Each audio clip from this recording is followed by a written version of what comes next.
Here with women's basketball coach Pollari and freshman Brandi Blattner. Thanks for being here today. Coach, I tell you what, I'm looking at that head of hair of yours. It's starting to get a little gray. Another nail biter on Wednesday, a big win over St. Catherine. Coaching perspective, talk a little bit about the game against the St. Kate's. One thing that we did really well is we showed our toughness, our grit, our competitiveness. I think we also show when we do things within our system, things go pretty well. When we do things on our own, they don't. So. And Brandi, I'll put you on the spot a little bit. 27 points last night. Talk a little bit about your performance and that key to winning last night. Well, I just realized when we were behind by 9 with 4:30 left to go, I knew I had to do something, and I just was posting up hard underneath and trying to play my role, and it turned out good in the end. And Coach, we do this every interview. Talk a little bit about Brandi and what she brings to this team. Oh, she's a competitor, tough kid, gets after it, rebounds hard, and just gives us a lot of energy. I think one of the things that he didn't mention is you also bring a two-sport athlete. You played volleyball for Coach Lester in the fall. Has it been a hard adjustment to take the volleyball out and switch to basketball? No, not really. I mean, I guess I missed the couple first weeks of basketball, but with help of my teammates and my coach, I got right back into it. And so we're performing to our best, and everything's going well.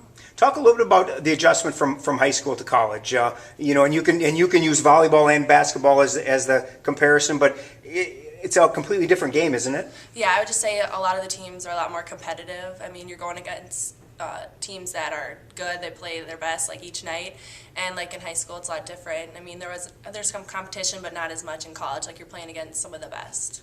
And Coach, 11-1, 5-0 in the conference. You're sitting atop the conference standings.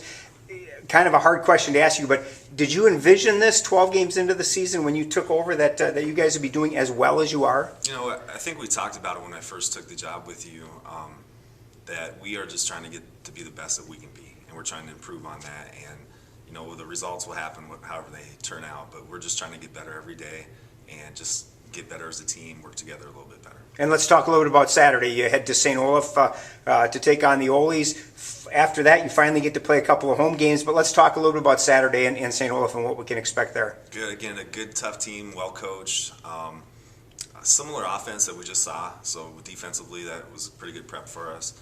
We'll have to make a little bit of adjustments, but yeah, pretty similar team. And Brandi, from a player's perspective, this will be the first time for you playing against the Olies. How much do you rely on some of the upperclassmen in terms of getting ready for these games? And I'm sure that you play on Wednesday, Saturdays, a little different than in high school. How much do you rely on the upperclassmen to kind of help you out and get you prepared for these games? Well, I always ask them how they did against them last year and how to prepare for them this year.